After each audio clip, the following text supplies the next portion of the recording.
La Bibliothèque nationale de France. Dans le cadre du cycle Débats au cœur de la science, des chercheurs et chercheuses issus des sciences fondamentales et appliquées ainsi que des sciences humaines et sociales se penchent sur les micro-organismes. Bonsoir et bienvenue, chers amis internautes, sur la chaîne YouTube de la BNF. Je suis ravie de vous retrouver pour ce troisième débat au cœur de la science, auquel vous pouvez bien sûr participer. Vous le savez, nous attendons vos réflexions et vos questions.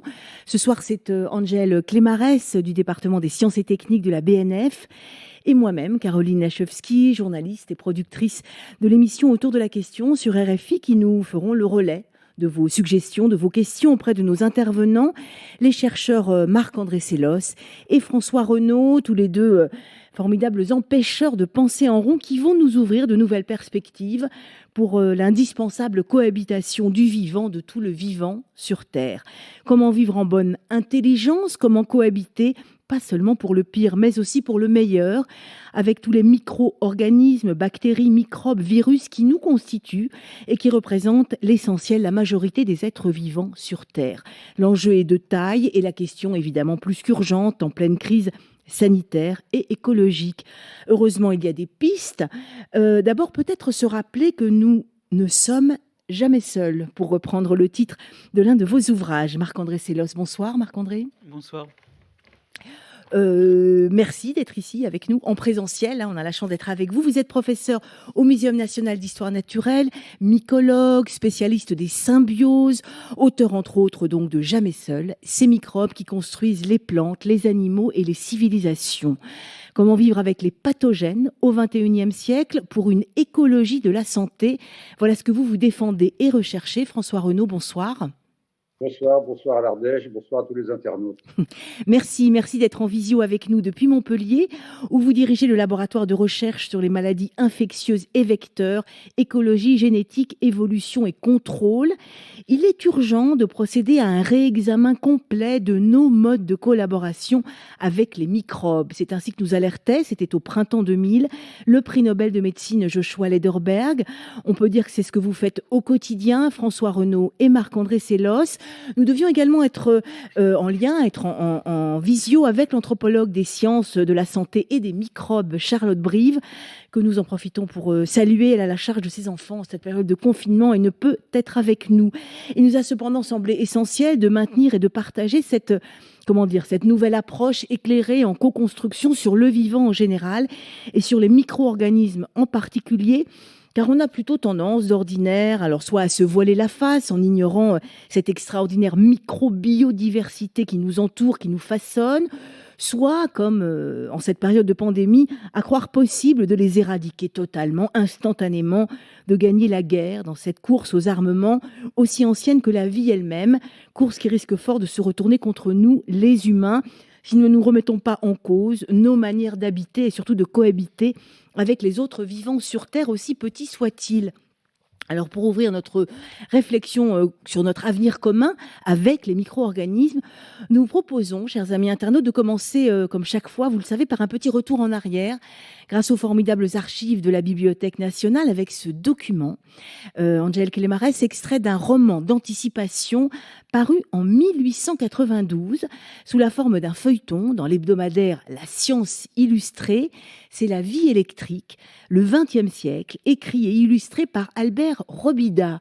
Alors l'action se déroule en 1955, pour de l'anticipation c'est un peu passé pour nous, mais Robida est visionnaire à plus d'un titre et dans de nombreux domaines, alors les transports, les télécommunications, il invente le téléphonoscope, ancêtre d'Internet, la géo-ingénierie climatique, tiens donc, les armements bien sûr, blindés, armes chimiques, préfiguration de ce que sera la guerre totale de 14-18, et le sujet qui nous occupe ce soir, les micro-organismes. À la page 149 de ce roman d'anticipation, le héros, Philox Loris, après avoir rapporté que les nations se livrent déjà des guerres bactériologiques, présente son grand projet de guerre microbienne à grande échelle, censé, écoutez bien, régénérer l'humanité. Je le cite, « Le temps me semble venu de faire la guerre médicale, plus d'explosifs, des miasmes. La guerre des miasmes est donc déclarée par Robida, très inspirée évidemment par Pasteur aussi, par la microbiologie, comme beaucoup de romans issus du merveilleux scientifique, c'est comme ça qu'on appelait ça à l'époque.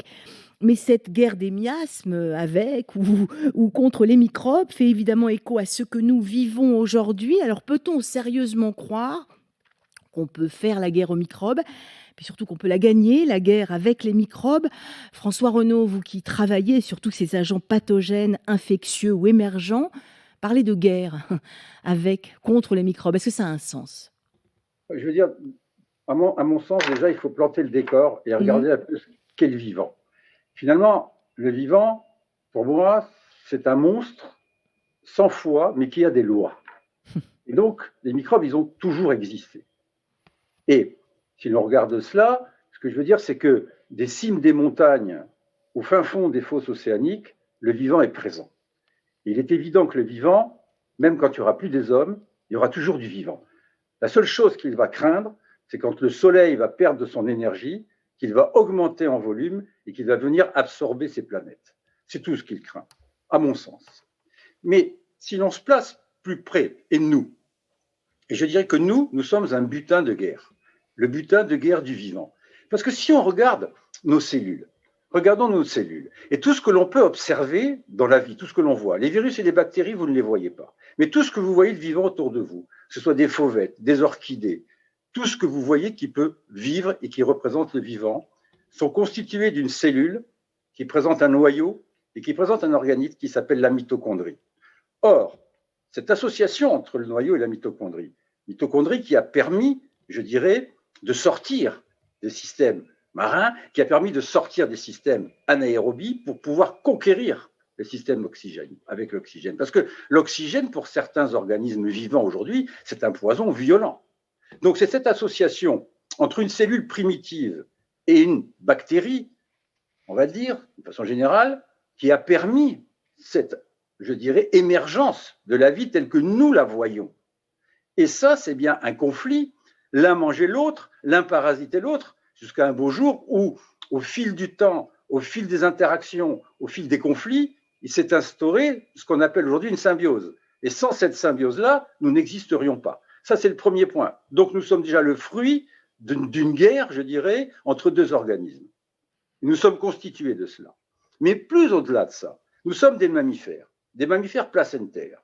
Et il faut savoir que le placenta, aux premières heures de notre vie, lorsque nous sommes encore au stade de la fusion des deux, je dirais, gamètes, c'est-à-dire l'ovule d'un côté et le spermatozoïde de l'autre, qui va donner finalement l'individu que nous sommes, cet individu-là doit venir se nicher justement dans le système maternel. Et pour faire cela, il est obligé de créer, et c'est l'embryon lui-même qui le génère, ce qu'on appelle un syncytium. C'est très simple. Un syncytium, c'est un tissu avec des noyaux, mais il n'y a pas de barrière cellulaire. On a la constitution d'une cellule, c'est noyau et une membrane. Là, c'est un tissu sans membrane. Et c'est ce premier tissu nourricier qui va permettre justement notre installation dans l'écosystème maternel et qui va permettre de nous développer. Mais ce syncytium est dû, je dirais, à une protéine qui s'appelle la syncytine. Et cette syncytine, elle nous vient finalement d'un virus qui s'est incorporé dans notre ADN, un antivirus, dans la nuit des temps. Et finalement, nous sommes quoi? Nous sommes le fruit de l'association de deux malfaiteurs, la cellule primitive avec la mitochondrie, et d'un virus qui est venu mettre son grain de sel dedans et qui s'est introduit dans notre génome et qui permet justement la nidification de l'embryon et qui nous permet de vivre. Donc nous sommes déjà le fruit d'un butin de guerre entre micro-organismes. Et puis, je finirai cette première introduction en disant que finalement, nous, quand on nous regarde et quand on voit qu'on travaille sur la biodiversité, on en parle beaucoup aujourd'hui, et c'est vrai que l'homme a un impact très fort sur la biodiversité de cette terre, mais lorsqu'on nous regarde à nous, hommes, et je travaille là-dessus depuis très longtemps, mais nos poumons, notre sphère oropharyngée, nos intestins, pour ne citer que, ce sont autant d'écosystèmes qui sont conquis par les micro-organismes. Et il y a des spécificités des micro-organismes dans ces différents écosystèmes. Finalement, nous sommes un musée. Nous sommes un musée ambulant de biodiversité, il faut le savoir. Et le vivant, c'est comme ça. Quand on parle d'équilibre dans le vivant, pour moi, il n'y a pas d'équilibre. Il y a un système qui est toujours et qui va de l'avant. Des extinctions, on en a connu. Il y en a eu et il y a une succession. Si les dinosaures ont disparu, ça a permis quelque part l'émergence d'autres organismes et sans doute des mammifères. Donc, Le problème qu'il y a aujourd'hui, c'est que l'homme est en train de détruire ce système dans lequel il est lui. En fait, il est en train de se détruire lui-même. Mais le vivant existera après lui, il faut qu'il le sache. Donc, il se préserve lui en préservant justement les milieux qui sont là et qu'il constitue un écosystème. Et je finirai en disant qu'aujourd'hui, on nous parle beaucoup d'élevage intensif, qui sont responsables de maux et d'émergences virales. Mais je poserai la dernière question en disant, quel est l'organisme de la taille d'un homme, qu'on me cite un organisme de la taille d'un homme, même plus petit, un peu plus petit, qui peut se permettre aujourd'hui d'avoir à peu près 8 milliards d'individus sur Terre. Je pense que s'il y a un organisme qui est en élevage intensif aujourd'hui sur la Terre, c'est bien l'homme. Voilà, je pense que le décor est planté et qu'on a les interactions qui sont là. Merci d'avoir planté le décor donc de cette association de malfaiteurs qui nous rend vivants. Et évidemment, je vais me tourner vers Marc-André Sellos. Vous êtes spécialiste des symbioses, justement. Vous avez beaucoup travaillé notamment sur les champignons. Mais ces organismes, ces microbes, ces micro-organismes ne peuvent pas être réduits simplement à leur rôle de pathogène. Pour vous, il y a évidemment, cette symbiose, c'est ce qui fait le vivant. Bien sûr, disons que le décor a été très bien planté, Ah hein, oui, mais le problème, c'est que le décor est implantable. Je m'explique, pour la plupart des gens, en réalité, cette idée que le monde est fait de microbes, cette idée qu'il y a beaucoup plus d'espèces de microbes que de macrobes, des plantes et des animaux, par exemple. Cette idée-là, elle est très difficile à prendre en compte. J'ai encore des amis qui font des conférences sur la forêt tropicale en disant, vous rendez-vous compte, une forêt tropicale, comme à Bornéo par exemple, on peut avoir 600 espèces d'arbres. Et ils tapent du poing sur la table avec véhémence, écrasant sous ce poing un bon millier d'espèces de bactéries. Un bon millier d'espèces de bactéries qui sont sur la peau de la main, parce qu'il y a beaucoup de passages sur la peau de la main. À force de toucher n'importe quoi, il y a du passage. Et en réalité, la diversité du monde, elle est microbienne. Nous sommes entourés de beaucoup plus d'espèces microbiennes que d'espèces macroscopiques. Mais ça, c'est implantable comme décor parce que ça ne se voit pas. Et en réalité, on s'est trompé sur les microbes parce qu'on les a découverts au travers de leurs effets négatifs. C'est une question qui est très tôt posée. Pourquoi les plantes sont malades? Pourquoi les animaux sont malades? Et la réponse, elle vient des travaux. Alors, c'est comme toujours chez les végétaux que ça commence. Hein. C'est Antoine de Barry qui démontre que le mildiou de la pomme de terre, les filaments, l'organisme qui se développe sur les lésions n'est pas un opportuniste, mais la cause. Et il le montre. Il est capable d'inoculer ça. On connaîtra plus tard cette loi-là, cette méthode pour montrer qu'un microbe cause une maladie sous le nom de postulat de Corr. Justement à propos de microbes qui rendent l'homme malade. Quand on s'interroge à savoir qu'est-ce qui rend l'homme malade, on va découvrir des microbes. Parce que la maladie pose question. Mais le fonctionnement ordinaire ne pose pas de question. Regardez ce que vous... Par exemple, quand on parle des trains, on parle des trains qui n'arrivent pas à l'heure. C'est quand même que moins de 5% des trains. On ne parle pas des 95 autres pourcents des trains, parce que c'est normal. Si on avait posé la question beaucoup plus rapidement, pourquoi ça marche bien? On a trouvé des microbes. Pourquoi? Parce que les microbes sont partout autour de nous. Et dans notre évolution, et dans l'évolution qui commence à ces cellules qui s'associent tout à l'heure pour permettre la respiration, hein, les fameuses mitochondries, à chaque fois dans l'évolution, l'acquisition de nouvelles fonctions peut se faire de deux façons. Elle peut se faire soit par une évolution propre, des mutations. On a en ce moment un virus autour de nous qui, par sa propre évolution, devient plus efficace sur les populations humaines. Bon.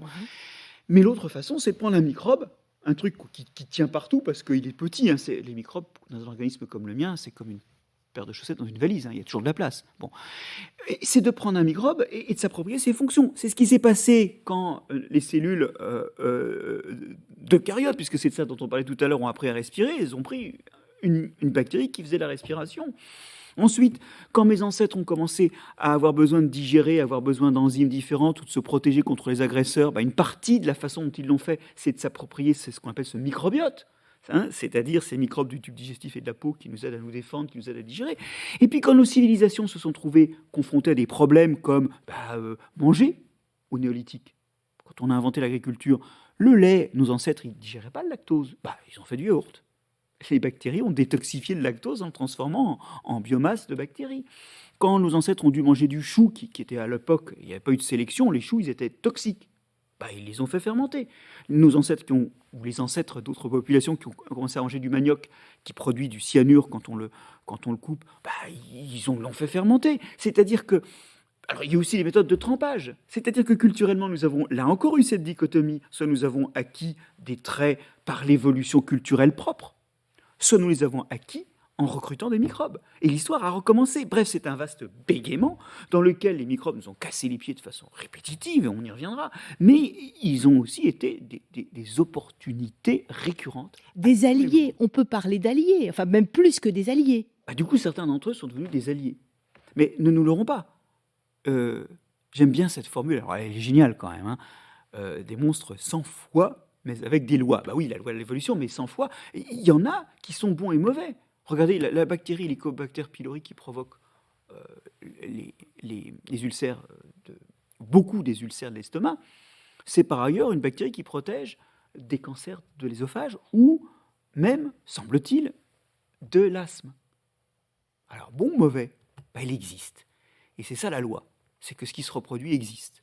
La loi, c'est pas d'être bon ou mauvais. Mais dans la nature, enfin, on parle d'écosystème, on est nous-mêmes, vous l'avez dit, et on découvre de plus en plus notre microbiome, tous ces microbes, tous ces autres qui vivent de nous, avec nous et qui font ce que nous sommes. Est-ce que ça a un sens de parler de bons et de mauvais microbes, François Renaud, de bons Non. et de mauvais micro-organismes? Non, c'est nous qui décidons qu'il est C'est bon ça. ou qu'il est mauvais par rapport à nous. Je veux dire, un microbe, il n'a pas décidé un beau matin de lui dire, tiens, lui, je vais l'embêter, je vais être mauvais. Et si on prend le cas d'actualité du fameux coronavirus en question, d'accord? Ce que je veux dire, c'est qu'il faut savoir que nous ne sommes pas tous égaux face à la maladie. Nous ne sommes pas tous égaux. Preuve en est, c'est pas la peine d'être un grand statisticien pour voir que la tranche des 0-30 ans est moins touchée que celle des 60-90. Je parle dans le signe clinique. Parce que le problème de la maladie, ce n'est qu'une conséquence, ce n'est qu'un signe clinique qui est exprimé par justement le pathogène qui est là, dans une configuration donnée et dans un temps donné. Et je veux dire, si vous parlez d'alliés, je vais vous dire aujourd'hui, le meilleur allié que nous puissions avoir vis-à-vis du coronavirus, le meilleur allié, je dis bien meilleur que tous les vaccins, ce serait un virus mutant qui serait extrêmement contagieux. C'est-à-dire qu'il prendrait le dessus sur tous les autres. On a bien vu que le variant dit britannique est plus performant que le variant de départ, puisqu'il le supplante. Si un variant arrivait, qu'il supplantait ceux qui sont présents, tous ceux qui sont présents, mais qu'il ne présente zéro virulence, je dis bien zéro virulence, eh bien, il vaccinerait très rapidement l'ensemble de la planète et on n'en parlerait plus. Donc, vous voyez ce que je veux dire? C'est que tout dépend de comment on voit les choses. Et comment, justement, ces variants évoluent et dans quelle configuration ils vont trouver. La pathogénicité, la virulence n'a de sens à être prise en compte que si elle lui confère un avantage. Mais justement, et pas toujours un avantage, il y a des coûts à la virulence. mais Parce justement, en tuant son hôte rapidement, il faut savoir qu'un organisme qui vit au sein d'un hôte, s'il tue son hôte rapidement, il se tue avec. Donc attention, il se transmet moins. Donc la virulence n'est pas un avantage pour lui.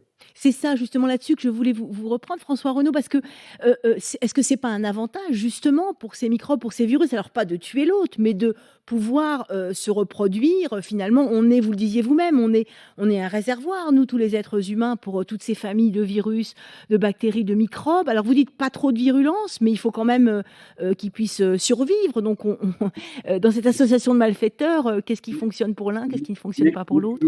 Comme l'a fait remarquer Marc-André tout à l'heure, je veux dire, la majorité des micro-organismes qui vivent avec nous apportent plus qu'ils nous prennent. Ce que je veux dire, si je séquence votre génome là, je vais trouver à peu près 25 000 gènes, on va dire. Par contre, si je regarde l'ensemble des gènes que nous colportons, chaque individu ici, on passe au-delà du million. Ça veut dire que nous sommes un musée. Et le tractus digestif et toute notre digestion est due justement à cette harmonie, quelque part, entre guillemets, qui nous permet cette digestion. Et cette digestion nous permet donc d'absorber les aliments et de nourrir nos cellules. Vous voyez ce que je veux dire? Et ce qu'on appelle une dysbiose, c'est à partir du moment où cette harmonie est cassée.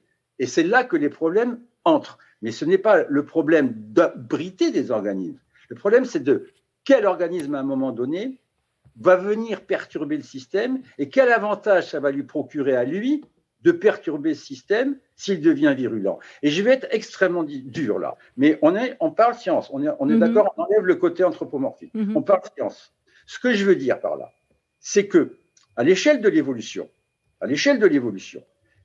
Pour moi, tous les organismes dits pathogènes qui tuent des organismes jeunes sont contre-sélectionnés parce que, je veux dire, ils vont automatiquement, je dirais, sélectionner des systèmes de défense de l'autre. C'est-à-dire que si vous avez une population, vous avez des sensibles et des résistants dans l'autre, si vous tuez les sensibles, vous laissez les résistants contre lui.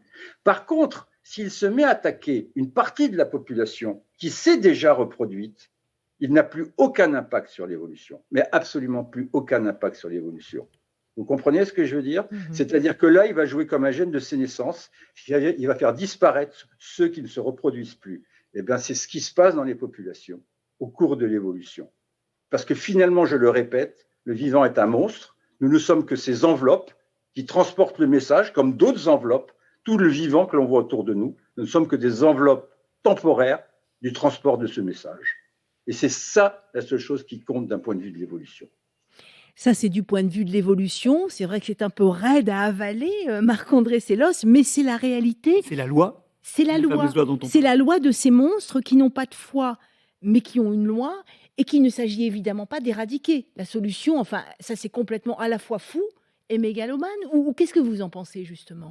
Justement, comme on avait pris conscience au 19e que les microbes, aussi bien sur les plantes, alors donc par microbes ou micro-organismes, ce sont les bactéries, les champignons, les virus. Comme on a pris conscience qu'ils étaient cause de maladies, et c'était vrai aussi, et pas seulement, mais c'était vrai aussi, on a commencé à pratiquer un hygiénisme excessif. Alors, on dit parfois d'ailleurs que c'est un mauvais héritage de Pasteur. Ça, c'est faux. Dans une communication à l'Académie des sciences d'un collègue, Pasteur prend la parole à la fin, lors des questions, et des discussions qui s'engagent. Et la règle était à l'époque à la retranscription de ces débats. Et Pasteur dit que il lui prend souvent, dans les discussions de laboratoire, de parler d'une expérience qu'il entreprendrait s'il avait plus de temps et s'il était plus jeune, qui consisterait à donner des aliments purs à des animaux, c'est-à-dire, dit-il, des aliments entièrement dépourvus de microbes. Et il dit, j'entreprendrai cette expérience avec l'idée préconçue que ces animaux n'y survivraient pas. Pasteur, il est devenu microbiologiste quand il a étudié les fermentations, qui permettent les fermentations alcooliques.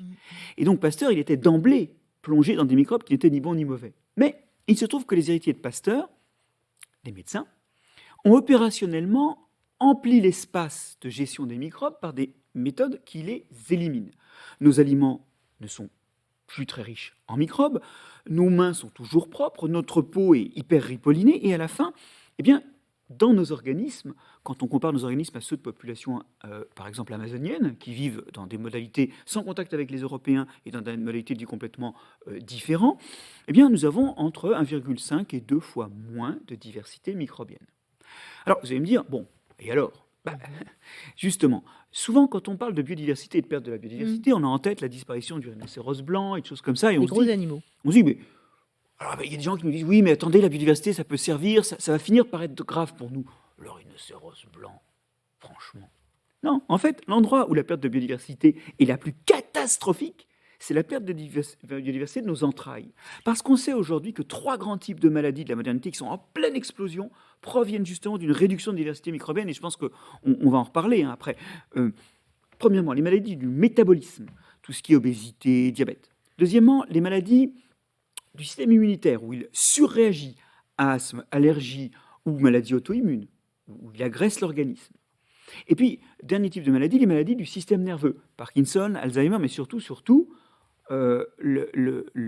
l'autisme, qui, dans les 10 dernières années, a été multiplié par 3 en fréquence chez les jeunes enfants.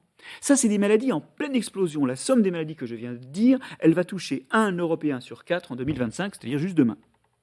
Ces maladies qui sont en pleine explosion, on sait aujourd'hui qu'elles sont, non seulement elles sont liées, on s'aperçoit que les gens qui ont ces maladies ont un microbiote, c'est-à-dire une diversité de leur écosystème microbien, un microbiote fait de moins d'espèces, mais en plus on sait très bien que quand on refile leur microbiote à des souris, les souris développent des symptômes qui ressemblent, et que quand on donne à ces gens-là, de façon purement expérimentale, un microbiote plus diversifié, les symptômes régressent. Alors pas complètement, parce qu'il y a aussi l'environnement, le génome qui compte, enfin, c'est des maladies complexes.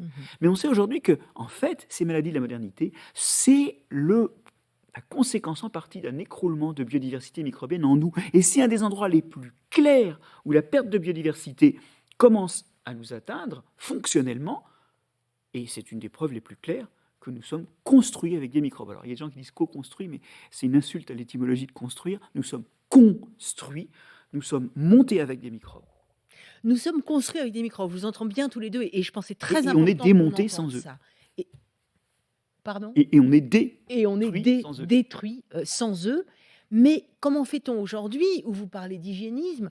Voilà, là, on a enlevé nos masques parce qu'on est à distance. On s'est lavé les mains 50 fois avant de venir.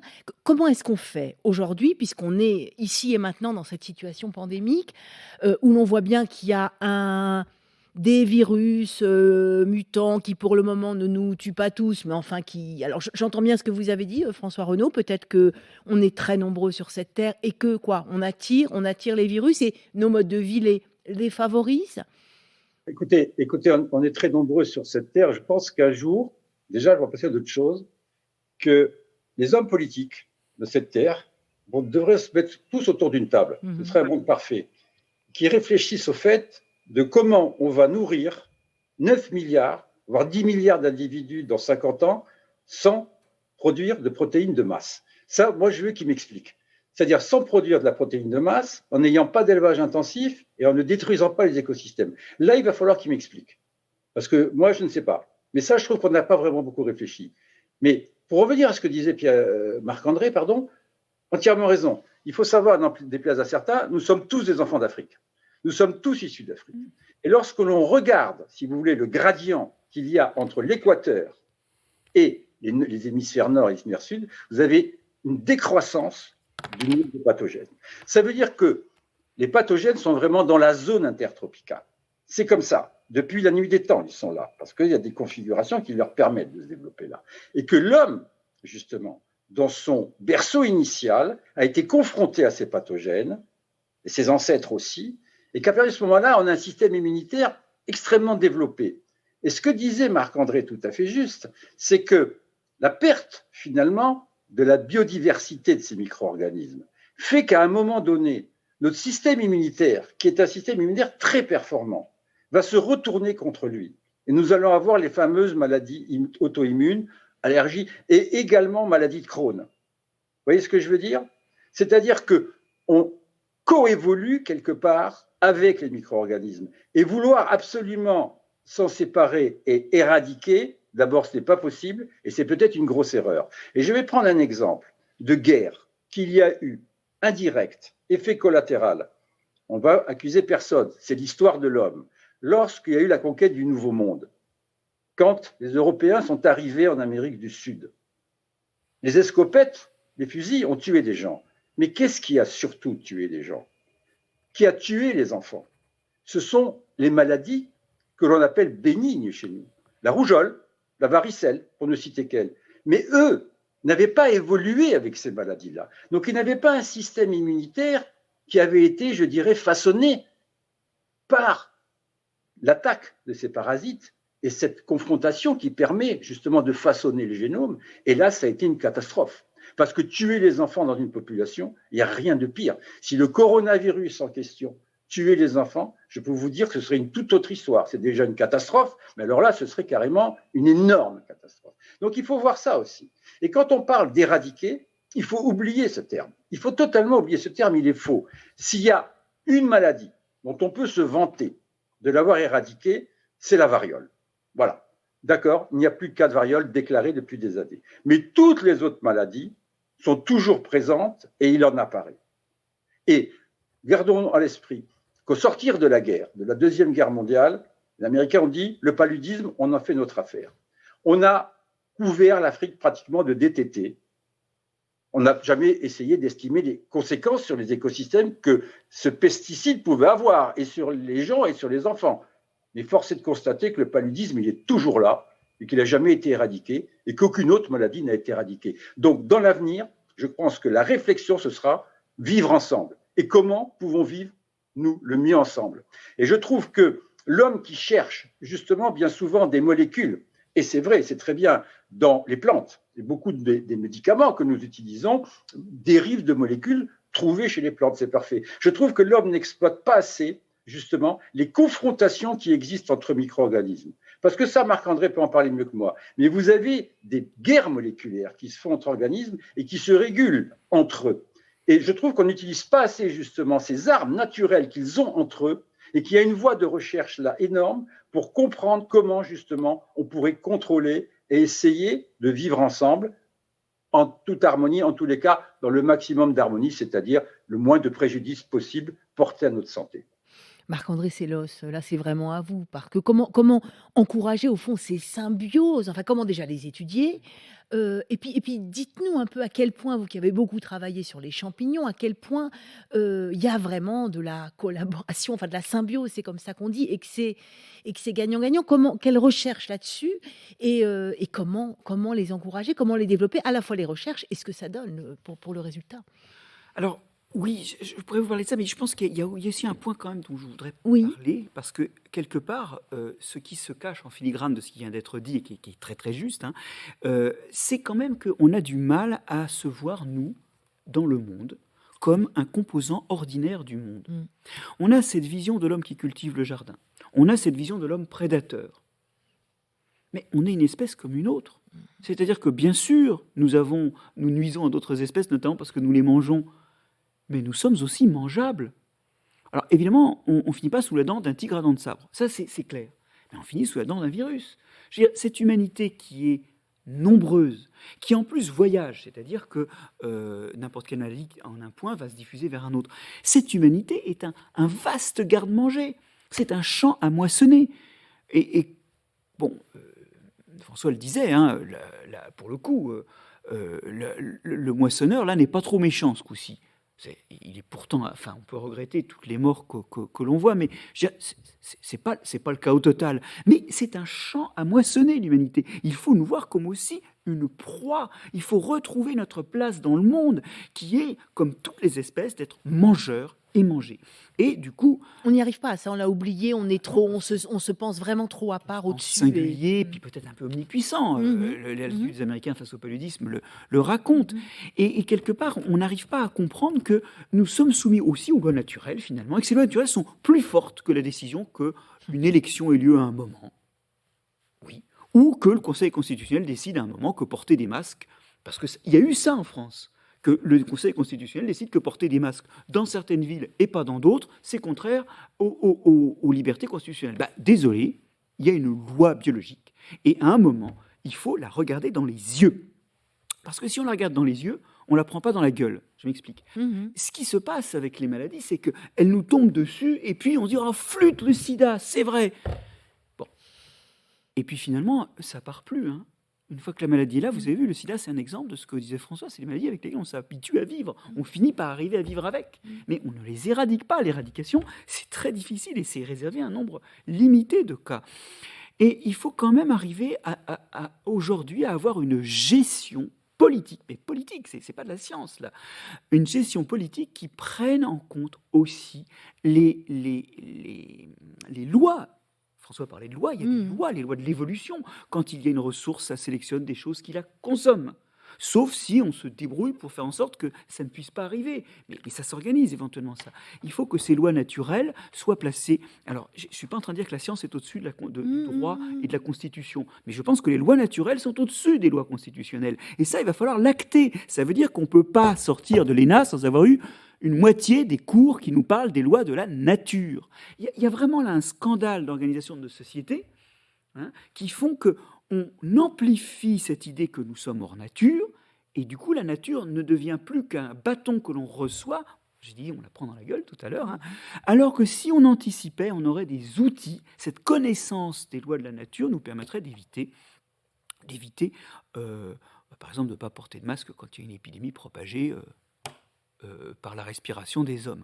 Et ce que je veux dire par là, c'est qu'il est temps de se voir comme proie, de se voir comme un humble et élémentaire maillon de la nature, et de retisser ce lien, et notamment ce lien aussi, et pour être plus positif maintenant, à ces microbes qui nous aident, et qui peuvent nous permettre de lutter contre d'autres microbes, oui, et là j'embraye là-dessus, effectivement, François a tout à fait raison, remarquez que les antibiotiques sont déjà des choses que nous avons empruntées aux guerres microbiennes.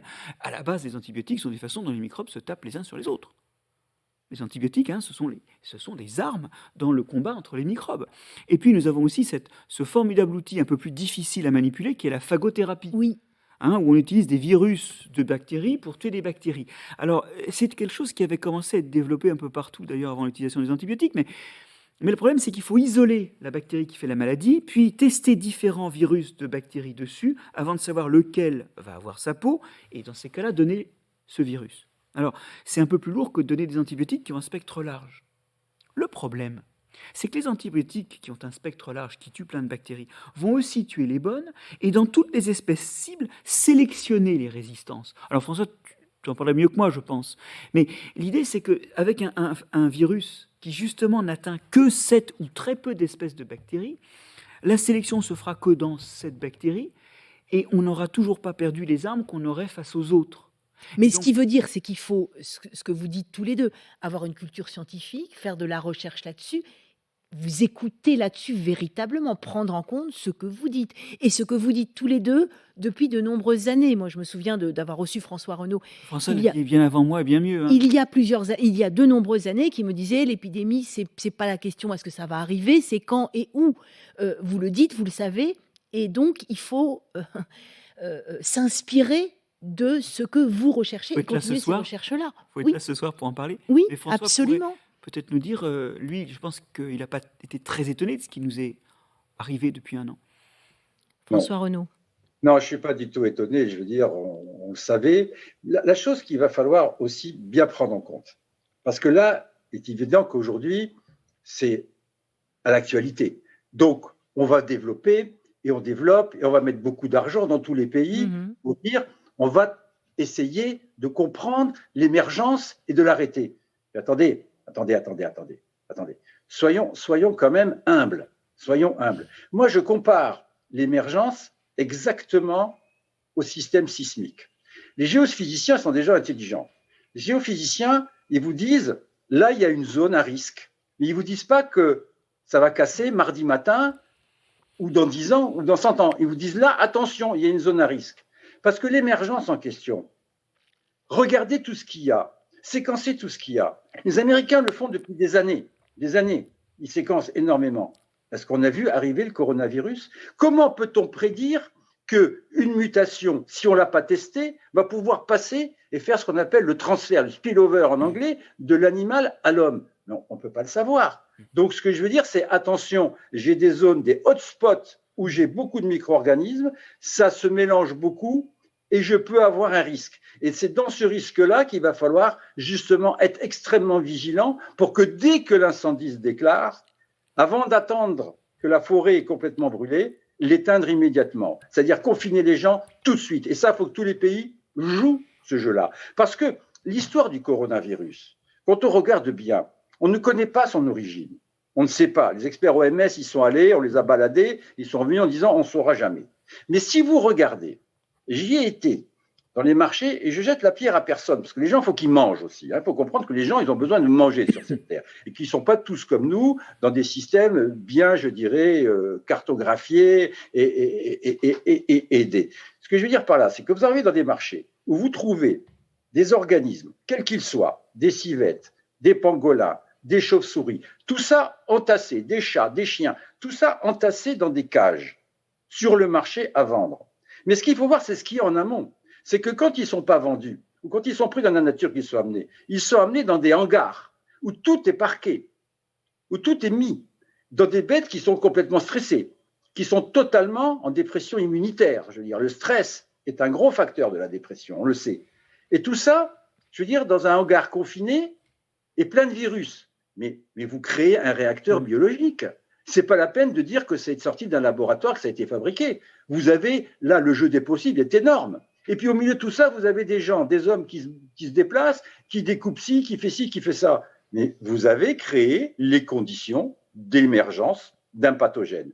Ensuite, qu'il diffuse et qu'il passe dans la population est une autre chose.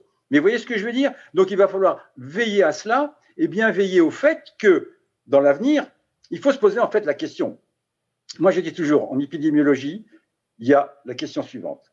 Qui transmet quoi, où, quand et pourquoi? Je m'explique. Qui, c'est quoi? C'est un hôte, c'est un pangolin, C'est une chauve-souris? C'est un moustique? C'est qui? Parce que c'est important de savoir. Transmet quoi? Quoi? Une bactérie? Un virus? Mais quel virus? Quelle bactérie? Il faut la connaître. Il faut savoir où elle vit. Il faut connaître son triptyque biologique. Parce que ce qu'il faut garder à l'esprit, c'est que les pathogènes, ce qu'on appelle les pathogènes, les micro-organismes, d'une façon générale, ce sont des êtres vivants comme vous et moi. Ce sont des êtres vivants. Ça veut dire qu'ils ont un triptyque biologique et un triptyque écologique. Il faut le comprendre. Donc, quel est cet organisme qui transmet? Où? Eh ben, c'est le lieu. Quel est le lieu? Quel est l'écosystème dans lequel ça s'est fait? Si on le sait, on va comprendre peut-être pourquoi. Quand? Ben, c'est l'espace-temps. L'espace-temps est important. Regardez, on nous avait dit l'année dernière, à peu près à cette époque-là, un peu plus tard, on a déconfiné, ouais, ben, l'été, c'est saisonnier, il va disparaître. Non, il n'a pas disparu. Donc, il faut comprendre aussi la temporalité du système. Et pourquoi? C'est quelles sont les conditions qui ont créé, je dirais, ce réacteur biologique pour l'émergence. Si vous répondez à ces questions-là, je peux vous dire que déjà, vous avez des informations énormes pour pouvoir essayer de contrôler, j'ai pas dit de contrôler une épidémie et de pouvoir essayer de la juguler. Marc-André Seloche, j'ai envie de vous faire réagir là-dessus, mais aussi d'avancer un peu. On comprend bien qu'au fond, on a créé toutes les conditions pour que ce genre de pandémie nous arrive, et qu'on on va un peu à l'envers de ce qu'il faudrait faire si on vous suit. C'est-à-dire, au lieu d'essayer de cohabiter avec, nous sommes nous-mêmes tout un tas de microbes et de virus, ils sont tous autour de nous, on est une proie. Enfin, si on essayait de prendre tout ça en compte, on pourrait anticiper et ne pas favoriser au fond que les mauvais, que les mauvais microbes, ou favoriser une vraie cohabitation. Quelles sont les pistes? Alors oui, parce qu'effectivement, une chose était d'éviter les mauvaises nouvelles et donc d'éviter de se trouver confronté à des microbes qu'on ne désire pas. Ça, c'est le fait de reconnaître qu'il y a des adversaires, en tout cas des choses qui sont négatives pour nous. Mais il y a aussi tous nos alliés, tous ceux qui nous aident à fonctionner. Et là, il y a des gestes qu'il faut trouver, et qu'il faut ou retrouver d'ailleurs, qui sont des gestes qui peuvent nous aider. Je vais vous en citer quelques-uns. Vous allez voir, c'est pas très difficile, mais je suis pas sûr que tout le monde y ait pensé, que tout le monde le fasse au jour le jour. Et ces gestes-là, c'est le côté, je le disais tout à l'heure, voilà, avec l'état des connaissances, il est ce qu'il est. Il est perfectible. Dans tout ce que nous disons aujourd'hui, François et moi, il y a sans doute des trucs, dans 10 ans, les gens ricaneront en regardant ça, mais l'état des connaissances, quand même, quand on appuie sur un bouton d'ascenseur ou quand on fait démarrer une voiture, on s'en sert. Personne n'a de problème avec ça. Alors, puisse l'état des connaissances aussi nous permettre d'utiliser le vivant positivement, comme un moyen d'action. Alors, on l'a dit, les microbes qui habitent les plantes et les animaux les aident à fonctionner. Encore faut-il favoriser ces microbes. Alors, je vais vous citer 2-3 choses qui ne marchent pas, mais dont on voit très bien comment les réparer quand on a compris qu'elles ne marchent pas. Le savon bactéricide, c'est un non-sens. Vous tuez les bactéries qui, sur la peau, vous empêchent d'attraper des maladies et vous empêchent, par exemple, d'avoir des proliférations de staphylocoques dorés qui se produisent notamment dans les problèmes d'eczéma ou de dermatite atopique chez les enfants. Bon. Ça veut dire que votre savon, il faut que vous le regardiez et que vous regardiez est-ce que c'est un savon qui n'est pas trop agressif pour la peau, pas trop décapant, et alors pas de peeling, parce que le peeling, c'est carrément enlever toute la couche microbienne qui est sur la peau. Est-ce que ce savon contient des bactéricides? Il y a aujourd'hui des pubs pour des savons avec des bactéricides. C'est un non-sens. C'est un crime contre les gens qui vont acheter le produit. Un jour, il y aura des procès sur ces produits-là. Ces produits n'ont pas droit de citer, sauf si on a des plaies. Les savons avec des bactéricides, voilà. Alors, interrogez-vous sur votre savon. Et d'ailleurs, est-ce que vous avez besoin de vous savonner à chaque douche? Est-ce que des douches frottées, une douche sur 2 frottée, c'est pas une solution? Bon. Dans votre tube digestif, il y a des micro-organismes. Est-ce que vous pensez à les nourrir? Comment nourrit-on ces micro-organismes? C'est très simple. C'est la fameuse histoire de manger des fibres. Manger des fibres, on dit souvent, ah oui, ça améliore le transit. Oui, c'est une des conséquences. Mais les fibres qu'on a dans les légumes ou dans les fruits, ce sont des molécules, grosses molécules qu'on ne digère pas nous-mêmes. Alors pourquoi en prendre? C'est simple, c'est parce que ça nourrit nos microbes. Ça nourrit nos microbes, ça favorise notamment ceux qui fermentent en produisant du butyrate, qui ont des rôles anti-inflammatoires, qui ont des rôles très très précieux, semblerait-il même jusque sur l'humeur. Et donc ça favorise les microbes les plus favorables. Aujourd'hui, les Français ne mangent que 50% de la ration, malgré le slogan 5 fruits ou légumes par jour, 5% de la ration de fibres recommandée. Alors même que dans le lait maternel, il y a ces fibres. 15 grammes par litre dans le lait matériel d'oligosaccharides. Ces oligosaccharides sont des molécules plus abondantes encore que les protéines dans le lait maternel qui sont indigestes pour le nourrisson. Autant vous dire qu'il n'y en a pas dans les formules synthétiques. On a juste découvert que c'était ce qui permettait aux bactéries les plus favorables, et notamment des bifidobactéries, de s'installer rapidement dans le tube digestif. Non, c'est un vrai problème. C'est qu'aujourd'hui, on a juste dans le lait, dans ce qu'on donne aux nourrissons, il y a quelque chose qui signe déjà l'importance de nourrir les microbes, mais nous, adultes, on ne les nourrit pas. Et puis, pour les plantes, c'est pareil. Pour les plantes qu'on cultive, il y a notamment des champignons du sol qui les aident, c'est là-dessus que travaille mon équipe, à aller chercher des sels minéraux et de l'eau, et en échange, la plante donne un petit peu de sucre à ces champignons. Cette association-là, à bénéfice réciproque, qui aide les plantes à se nourrir dans des sols où la nourriture, les ressources sont dispersées, quand vous labourez, vous détruisez ces champignons. Aujourd'hui, on sait très bien que le labour, ça a quelques intérêts à court terme, mais à long terme, ça augmente l'érosion, ça abîme la structure du sol, ça tue les microbes du sol, notamment ces fameux champignons. Il faut aujourd'hui favoriser une agriculture qui minimise l'action sur le sol.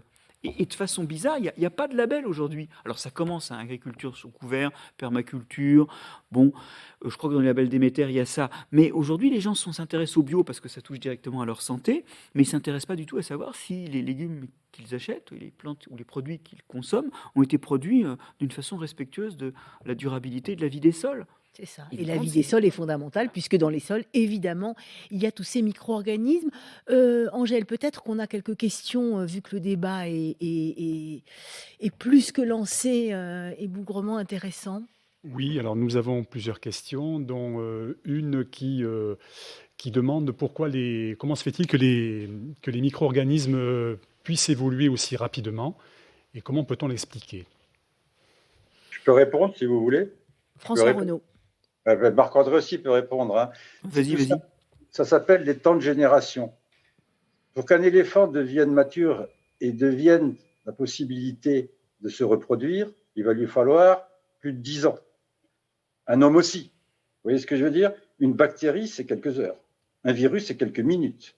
Donc, chaque fois qu'il y a un événement de reproduction, il y a évolution. Ce que je veux dire là, tous, et tous les gens qui nous écoutent, tous les internautes qui sont présents, vous, moi, nous sommes tous des mutants. Aucun d'entre nous n'est identique. Aucun individu sur cette terre humain n'est identique à un autre. Même les vrais jumeaux ne sont pas identiques. Parce qu'au cours du développement, il y a des mutations somatiques qui se produisent. Donc, ce que je veux dire par là, c'est que l'évolution, elle est sans cesse. Par contre, ce qui va toucher vraiment l'évolution, pour le futur, pour l'avenir, pour les générations successives, c'est les événements de reproduction. Et c'est ceux-là qui vont permettre justement de confronter l'organisme à une nouvelle, je dirais, situation écosystémique. Et c'est ce que l'on dit aujourd'hui du problème de l'homme et du changement climatique. C'est que le changement de l'écosystème est tellement rapide que les espèces, en tout cas bon nombre d'entre elles, n'auront pas le temps de s'adapter. Mais je peux vous dire que les virus et les bactéries s'adapteront sans problème, parce que leur temps de génération est beaucoup plus court. Vous voyez ce que je veux dire? Tout dépend de l'espace-temps dans lequel vous vous placez. Donc, ils évoluent plus vite parce qu'ils se reproduisent, ils ont des temps de génération plus courts, tout simplement. Explication très simple, Marc-André. Et pour prolonger donc, cette propriété, l'idée c'est effectivement, comme dit François, chaque naissance, chaque nouvel individu, potentiellement c'est une mutation, ou plusieurs mutations nouvelles. Et donc, il y a un autre facteur qui est important, c'est le nombre d'individus. Chaque fois, plus il y a de naissances, plus il y a de chances qu'il apparaisse une mutation donnée. Or, les populations de microbes, elles sont énormes. Alors, prenons l'exemple de la probabilité d'un événement improbable. Un événement qui aurait une chance sur 1 milliard, 2 milliards de se produire. Vous allez me dire, c'est quand même peu probable. Alors, maintenant, examinons la chose du point de vue d'Escherichia coli. L'Escherichia coli est une bactérie qu'on trouve dans le tube digestif des hommes, mais pas que des hommes. On le trouve aussi dans le tube digestif d'un certain nombre d'autres animaux. On en a 1 milliard chacun. 1 milliard? Oui, dans le tube digestif. Nous sommes 10 milliards. Il y a donc 10 milliards d'Escherichia coli. Mais il n'y en a pas que dans l'homme. Mais je vais être sympa, je vous le fais à 10 milliards de milliards. Si on parle d'un événement qui doit arriver dans Escherichia coli, on se retrouve avec un événement qui s'est déjà produit 10 fois là. Une chance sur 1 milliard de milliards, il y a 10 milliards de bactéries, ça s'est produit 10 fois le temps d'en parler. Vous y êtes? Et ça veut dire que la solution à un problème évolutif va être plus vite trouvée quand la population est plus grande. Et les microbes, ils ont un grand avantage, c'est qu'ils sont en population immense. En fait, je vous le répète, c'est eux le monde. Nous sommes des détails Dans mon bouquin sur Jamais seul, je le dis à la fin, on flotte sur un océan de microbes. Nous sommes dans un monde, sur une Terre, qui est la Terre des micro-organismes, bien avant d'être la Terre des grands mammifères que nous sommes. Il faut que l'on sache une chose, et je rebondis totalement sur ce que vient de dire Marc-André. C'est ce que je dis tout à l'heure. Nous ne sommes qu'une enveloppe porteuse d'un message moléculaire, parce que le vivant, c'est un message moléculaire. La fameuse molécule d'ADN, c'est un message moléculaire. Mais il faut savoir une chose sur cette Terre. C'est vrai qu'on nous parle de la forêt amazonienne, qu'il faut la préserver et qu'on voit les désastres que cela cause. C'est vrai qu'on nous parle de ces forêts en Asie du Sud-Est que l'on détruit pour faire pousser des palmiers qui produisent de l'huile de palme. Ça, des problèmes économiques, donc l'homme va prendre compte. Mais ce qu'on oublie souvent de parler, bien que maintenant on en parle de plus en plus, c'est que toute la régulation sur la Terre se fait par des cycles biogéochimiques qui sont sur les océans. Et ce que je veux dire, les océans sont régulés uniquement par des interactions bactéries-virus. C'est une biomasse absolument énorme et c'est la plus grosse biomasse que vous avez sur la Terre. Et eux régulent tous ces cycles biogéochimiques. C'est-à-dire que si ces cycles-là s'arrêtaient, si on les enlevait, mais la Terre, ça deviendrait une grosse pourriture, en gros. Hein. Ce serait vraiment ça. Donc, il faut savoir que sans eux, il n'y a pas de vie possible. Et que nous avons besoin d'eux pour vivre. Et que parmi cette masse, cette quantité extraordinaire de micro-organismes, il y en a quelques-uns, et je pense que c'est une proportion infime, qui nous causent des soucis de santé. Et nous, on se focalise que sur ceux qui nous procurent des problèmes de santé. Et on oublie tous les autres. Eh bien, je pense que c'est une erreur profonde que d'oublier les autres et d'essayer justement de travailler avec eux. Là, il faut vraiment changer de paradigme. Il va vraiment falloir changer de logiciel et de paradigme. Est-ce que ça inspire d'autres questions Une question, oui, Angèle mais je pense que la réponse a été donnée par nos deux intervenants. Faut-il une certaine tolérance et accepter de vivre avec de nouveaux pathogènes, exemple le coronavirus? J'imagine que cette question, c'est pour vous. De toute façon, c'est pas une chose dont on va décider, hein, on verra bien. Il se peut qu'on trouve une parade absolue et qu'on s'en débarrasse, mais il est très probable qu'on aura à apprendre à vivre avec. Et d'ailleurs, ce qui est assez intéressant dans l'idée de vivre avec ce virus, c'est qu'il faudra d'abord apprendre à vivre avec nous-mêmes. J'ai eu l'occasion, dans une de mes chroniques sur France Inter, de dire que finalement, ce virus allait peut-être nous obliger à apprendre l'altruisme entre hommes. Je m'explique. On a dit que plus il y a de virus en circulation, plus il y a de chances qu'il y ait un mutant qui apparaisse et que ce mutant aille éventuellement d'ailleurs contourne les réactions vaccinales et nous pose des problèmes. Ça veut dire qu'il faut vacciner au sud. Ça veut dire qu'il faut se précipiter pour vacciner partout, pour réduire le nombre de virus. C'est la stratégie à la Boris Johnson qui consiste à dire tous les vaccins à moi, c'est juste, Ça ne sert à rien. en gros, se vacciner pour que reviennent des variants ensuite.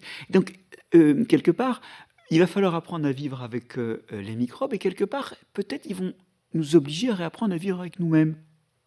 Donc, moi, je pense qu'il faut, en fait, aujourd'hui, bien comprendre qu'il n'y a pas une transition à faire. Il n'y a pas un pas vers le succès. Il y a un truc qui s'appelle l'évolution, qui aujourd'hui est non seulement une évolution biologique, avec des objets comme des virus qui arrivent, mais aussi culturelle. Et tout ça, c'est de l'évolution. Et l'évolution, ça ne s'arrête pas. De même qu'il est lamentablement stupide d'avoir écrit un jour la fin de l'histoire, de même, il n'y aura pas de fin à l'évolution. On parle souvent de transition et les gens pensent un peu naïvement que on va résoudre le problème et ça ira mieux. Non, il n'y a qu'une évolution perpétuelle, pour affiner au mieux l'usage des bons organismes qui nous entourent, gros, petits, et puis l'évitement des mauvais. S'adapter, François Renaud, cohabiter, comme vous l'avez dit, sur tout le continent africain, on vit avec le palu. Oui, pas que le palu. Pas que le palu. Je peux vous dire que le continent africain a beaucoup de soucis et de mortalité infantile due justement à des diarrhées chez l'enfant qui provoquent des mortalités et qui sont dues à des dysbioses et pas grand monde n'en parle. On est d'accord. C'est un fléau. Mais moi, je vais revenir sur le vivant parce que je crois qu'il faut que les gens pensent et arrêtent de voir cette pensée idyllique du vivant. Ok, je suis content de vivre et j'ai pas de soucis par rapport à ça. Mais si on regarde de plus près, qu'est-ce que c'est que le vivant? Et qu'est-ce que c'est que les interactions? Eh bien, finalement, vous avez coopération. Oui, ça existe, la coopération. Mais vous avez aussi exploitation. Et vous avez esclavagisme. Et je vais prendre ce fameux coronavirus. Alors, ce coronavirus, qui est le fléau que tout le monde déteste. OK, on va se placer d'un point de vue scientifique et on va regarder. c'est une machine extraordinaire. C'est d'un machiavélisme extraordinaire. Je m'explique. Ce coronavirus, finalement, il va venir parce que tout virus doit entrer dans une cellule pour se multiplier. Un virus, ça n'a pas, je dirais, de vie à l'extérieur. Un virus, ça ne fait que se multiplier et trouver un nouvel hôte. C'est pour ça qu'aussi, il n'a pas intérêt à le tuer très vite, parce qu'il se transmettra moins. Mais on va regarder un petit peu le mécanisme de ce virus. Et vous allez voir comme c'est machiavélique. Donc, il arrive avec sa fameuse protéine Spike. C'est une clé. C'est une clé qui va entrer, je dirais, dans le récepteur de la membrane pour l'ouvrir. Comme une boîte de conserve, il faut qu'il l'ouvre, parce qu'il doit injecter à l'intérieur de la cellule ce fameux filament d'ARN. C'est un virus qui présente un seul filament d'ARN, tout petit finalement, petit par rapport au reste, et qui vient de mettre un pied à terre, un genou à terre à l'humanité. Un filament d'ARN. Mais regardez comme il est quali. Donc il ouvre, c'est un pirate ensuite, il rentre dedans, et là, il stoppe, je dirais, l'ingénierie cellulaire en disant, maintenant, tu es mon esclave et tu vas travailler pour moi. Alors, tu vas travailler pour moi parce qu'il est un ARN et il est reconnu comme un ARN messager. Et c'est pour ça que dès le début, moi, je trouvais absolument élégant, extrêmement pertinent que d'avoir cherché des vaccins ARN messagers. Et je trouve que s'être entêté dans d'autres systèmes, ça a été une grosse perte de temps. Donc, il est reconnu comme un ARN messager et à partir de ce moment-là, la cellule va se mettre à travailler pour lui. Alors, elle va faire ses protéines, puisqu'il a une enveloppe. On appelle ça coronavirus, il a sa couronne avec ses spikes. Donc, on va lui faire ses protéines. Mais là où il est encore plus machiavélique, c'est qu'il faut savoir une chose, c'est que l'ARN n'est jamais multiplié dans nos cellules. Jamais multiplié dans nos cellules. Le pacha, c'est l'ADN. Lui, c'est le pacha, c'est l'archive. C'est lui qui a tout le système d'archivage. Et lui, il se transcrit. C'est lui qui se transcrit en ARN pour envoyer son messager. Ce ne sont pas des ARN qui se multiplient, c'est l'ADN qui se transcrit en ARN. Donc, notre cellule n'a pas les moyens de multiplier des ARN. Or, le virus doit faire multiplier sa matrice de base en ARN. Eh bien, il a dans son génome une enzyme qui est une ARN polymérase que nous n'avons pas et qui va, c'est-à-dire qu'il va faire coder à la cellule cette enzyme qui va ensuite le répliquer et qui va ensuite répliquer cette matrice mère. Et donc, une fois que tout cela est fait, tout ça va se rassembler et sortir de la cellule. Mais vous voyez, c'est pour ça qu'on appelle ce virus un virus ARN dépendante, c'est qu'il a en son génome quelque chose d'extraordinaire, une machinerie extraordinaire, qui est cette enzyme qui lui permet de pouvoir faire dupliquer sa matrice mère. Et ça, nous ne l'avons pas, nous. Donc, c'est pour vous dire que quand même, un filament d'ARN a une ingéniosité extraordinaire. Et que le vivant, ça ne s'est pas fait du jour au lendemain, ça s'est sélectionné au cours du temps pour arriver à un tel degré de perfection. Cette ingéniosité, c'est ça aussi qui est totalement fascinante et qui peut nous, enfin moi en tout cas, me donner envie d'en découvrir plus, d'en comprendre plus sur ces micro-organismes. Vous parliez d'humilité tout à l'heure, mais en fait, c'est face à cette ingéniosité, à ce qu'on ne comprend pas et à ce que vous commencez quand même à comprendre. C'est totalement, enfin, c'est absolument fascinant. Ça peut, ça aussi, je trouve, nous donner espoir dans le vivant. Bon, et il y a aussi une dimension esthétique. Moi, j'avoue que quand j'ai découvert comment fonctionnait ce virus, là, je rejoins François, on voit comment ça marche à l'intérieur, c'est quand même assez remarquable. Et puis, alors, il y a une sorte de parcimonie d'organisation qui est absolument... c'est une œuvre d'art. Alors après, effectivement, cette œuvre d'art-là, elle tue. Cela dit, nous savons aussi nous servir des virus. Alors, François avait noté qu'un certain nombre de caractéristiques de notre génome étaient bâties sur de la récupération de morceaux de virus. Notre placenta, François ce qui fait de nous des mammifères. Avait parlé de placenta, oui. Alors d'ailleurs, c'est assez marrant parce qu'en fait, le placenta a été inventé plusieurs fois avec des virus différents, mais à chaque fois, c'est toujours avec un virus. Donc c'est un truc dans l'évolution des animaux assez captivant. Mais il n'y a pas que ça. Bon, par exemple, ce qui régule l'expression de l'amylase, hein, cette enzyme qui digère l'amidon qu'on a dans la salive, c'est aussi un petit morceau de virus. Et c'est là qu'on voit que finalement, il y a encore un parallèle entre l'évolution culturelle et l'évolution biologique. On a eu ce recrutement de virus et de ces petits détails de virus. Alors voilà, une protéine de virus pour la syncytine, un petit élément moléculaire de régulation de fonctionnement de l'expression génétique pour l'amylase salivaire. Mais ça recommence culturellement. Ces virus qu'on a atténués, qu'on a élevés dans des conditions un peu, dès l'époque de Pasteur, dans des conditions un petit peu bizarres, et où ils accumulent des mutations étranges, et finalement ils deviennent capables de nous immuniser contre les virus sauvages, du même groupe, mais sans nous donner la maladie, c'est une domestication de virus. Les vaccins. Et aujourd'hui, dans les vaccins qui sont commercialisés, il y a des vaccins qui utilisent des virus complètement désarmés comme emballage pour aller injecter le fameux ARN du vaccin dans nos cellules. Donc finalement, on a forcé la main au virus et on en a fait des alliés. C'est pour ça qu'on retrouve cette idée, il n'y a pas à avoir de terreur. Et dans la compréhension de cette machinerie absolument extraordinaire qui se cache derrière les virus, eh bien, il y a des outils. Et on retrouve cette idée que la nature, c'est que quand on l'ignore, qu'elle est dangereuse, quand on essaie de la connaître et qu'on investit assez tôt, notamment en recherche. Je vis dans un pauvre pays dont la recherche est en train de s'écrouler, de s'émietter, sous les coups de boutoir de réformes absolument absurdes, de surévaluation des scientifiques et surtout sur un sous-financement, même en prenant en compte le crédit impôt recherche, on n'arrive qu'à 2% du PIB, alors que ces accords de Lisbonne, dont on nous ressasse toujours qu'il faut faire ça parce qu'on l'a signé dans les accords de Lisbonne, c'était 3% du PIB. Donc on ne tient même pas nos engagements vis-à-vis de l'avenir, parce qu'en fait, on n'est pas du tout pénétré de cette idée que dans cette connaissance, il y a des outils pour anticiper et résoudre les problèmes. Et la beauté des virus, c'est non seulement la beauté intrinsèque que François ou moi, on peut trouver à observer le fonctionnement effectivement de ce truc-là, mais c'est que c'est un outil pour l'avenir. Alors pas utilisé n'importe comment, hein. Je ne suis pas un amateur des biotechnologies à tout crin, mais il y a des outils pour anticiper les problèmes. Il y a du positif là-dedans.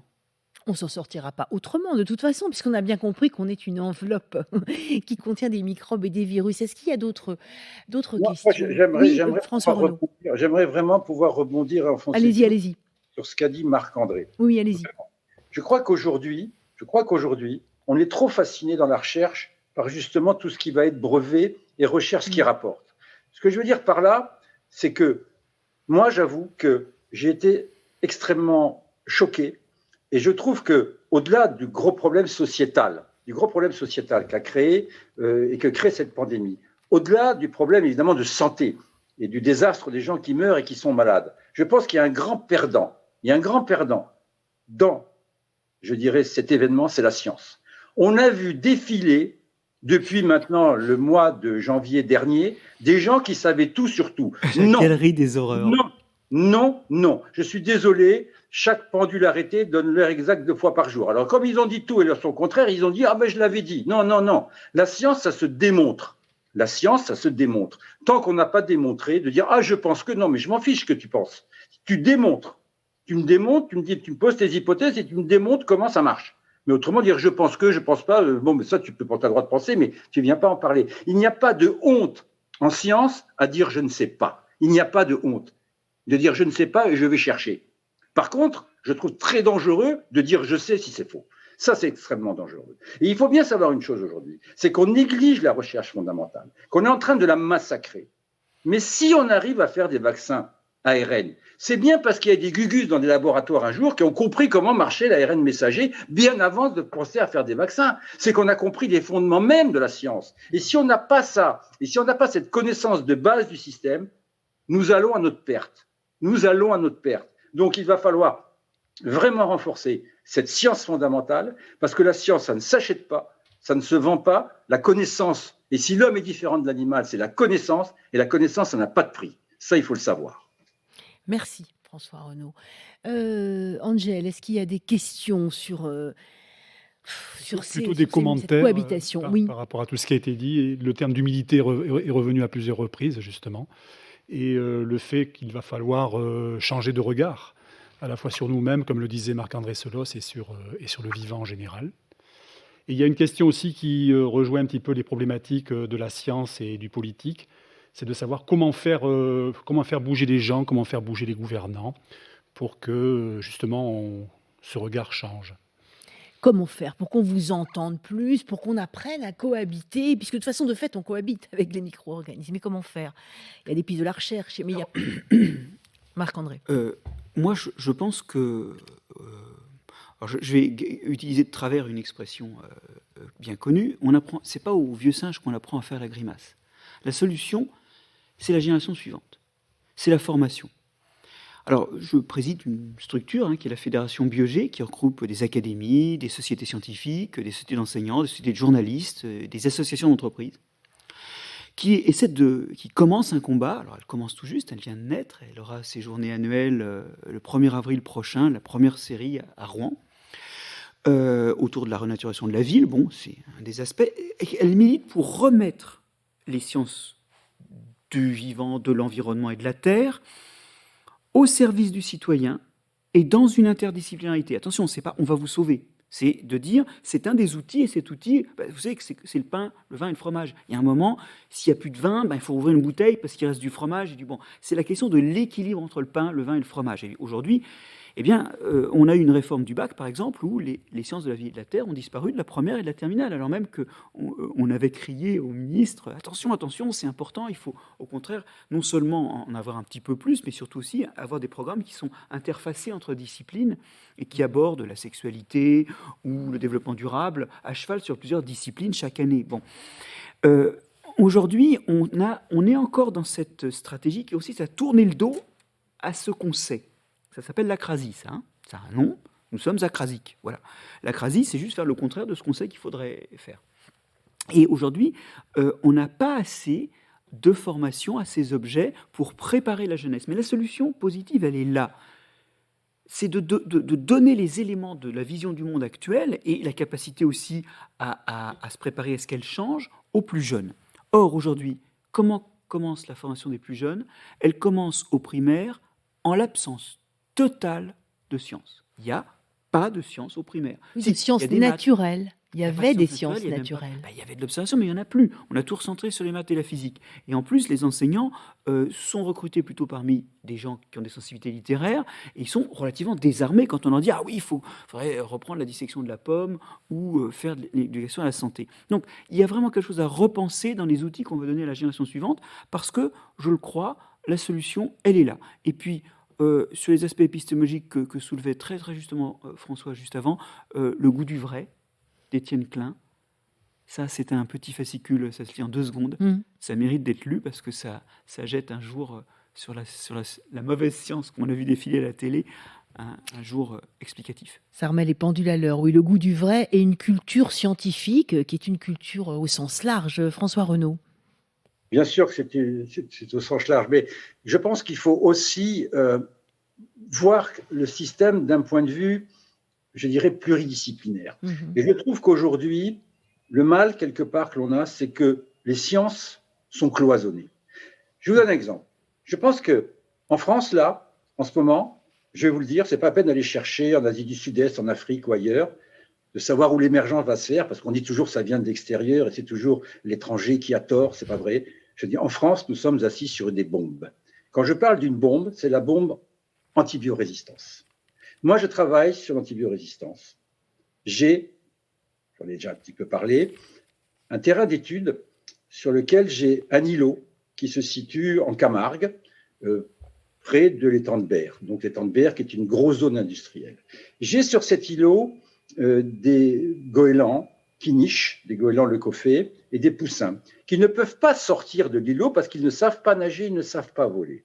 On leur fait pas de mal. On leur prend juste un peu de caca, un peu de fesses quand ils font caca. C'est tout ce qu'on fait et on leur met dans le nid. C'est tout ce qu'on leur fait.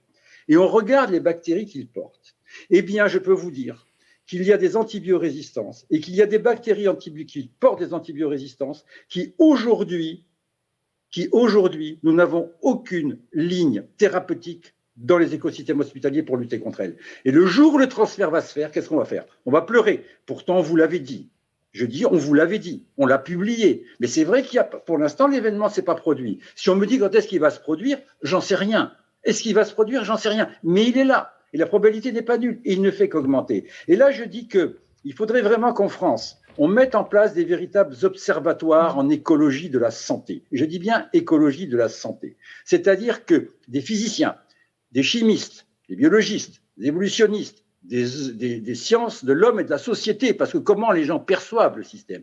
On devrait vraiment créer un laboratoire en écologie de la santé en France, parce que finalement, cette antibiorésistance chez ces goélands, chez ces poussins de goélands, on ne leur jette pas des antibiotiques à longueur de journée, mais on sait très bien que des cocktails moléculaires, en particulier des métaux lourds, confèrent de l'antibiorésistance qui ensuite va aussi agir contre les antibiotiques. Donc, D'où viennent ces molécules? D'où viennent ces cocktails moléculaires? Comment se dispersent ces molécules dans l'environnement? Comment jouent justement ces systèmes où j'ai des villages humains, des stations d'épuration? Tout ça, on ne le sait pas aujourd'hui. Et tout ça, on doit le savoir. Si demain, on veut essayer de contrôler, et si justement demain, on veut aller de l'avant, il faut avoir ces connaissances fondamentales de ces recherches multidisciplinaires.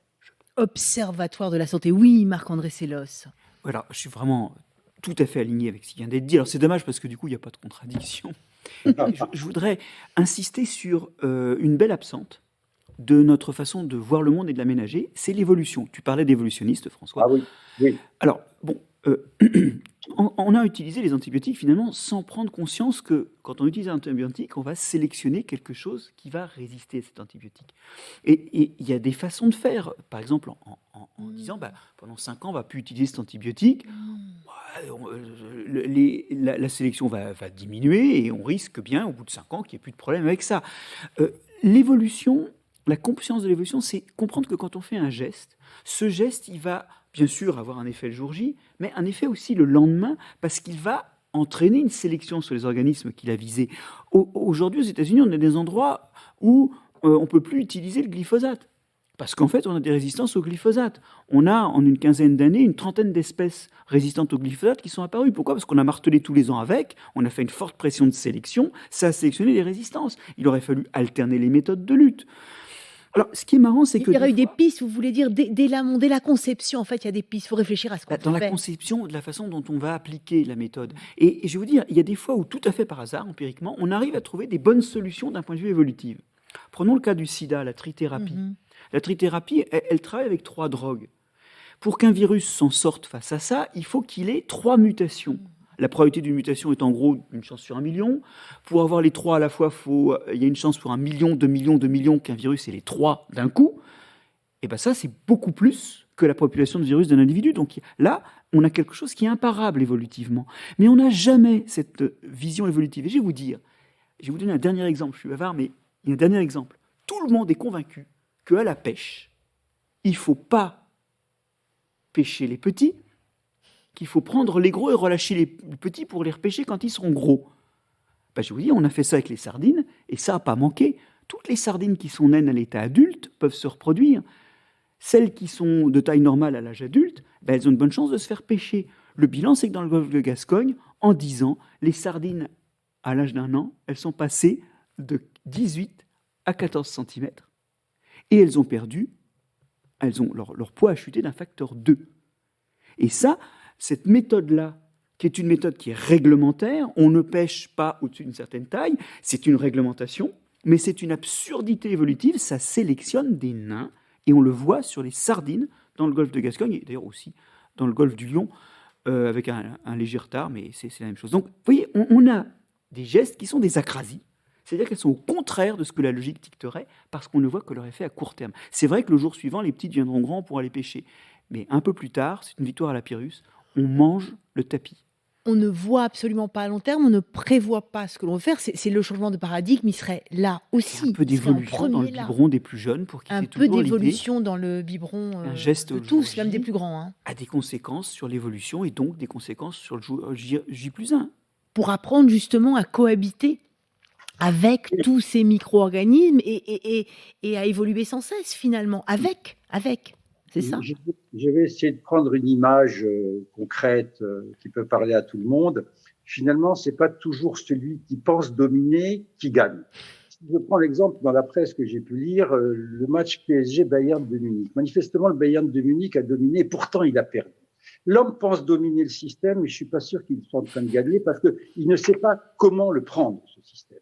Et il va falloir qu'il comprenne justement ces règles. Et ces règles, ce sont les lois de l'évolution.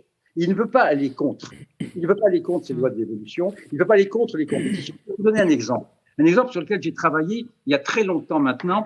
Une époque où même on ne savait pas encore travailler sur l'ADN. La PCR n'existait pas. Toutes ces choses-là n'existaient pas. J'ai travaillé. Les sidéens, les premiers sidéens, sont des personnes dont on savait que l'issue était fatale. On n'avait absolument rien pour les soigner. On savait que l'issue était fatale dans des conditions atroces. Mais j'ai travaillé avec des médecins, encore avec des médecins, ce qu'ils cherchaient à faire, on comprend, c'est de leur donner une vie décente le plus longtemps possible. C'était ça, le but.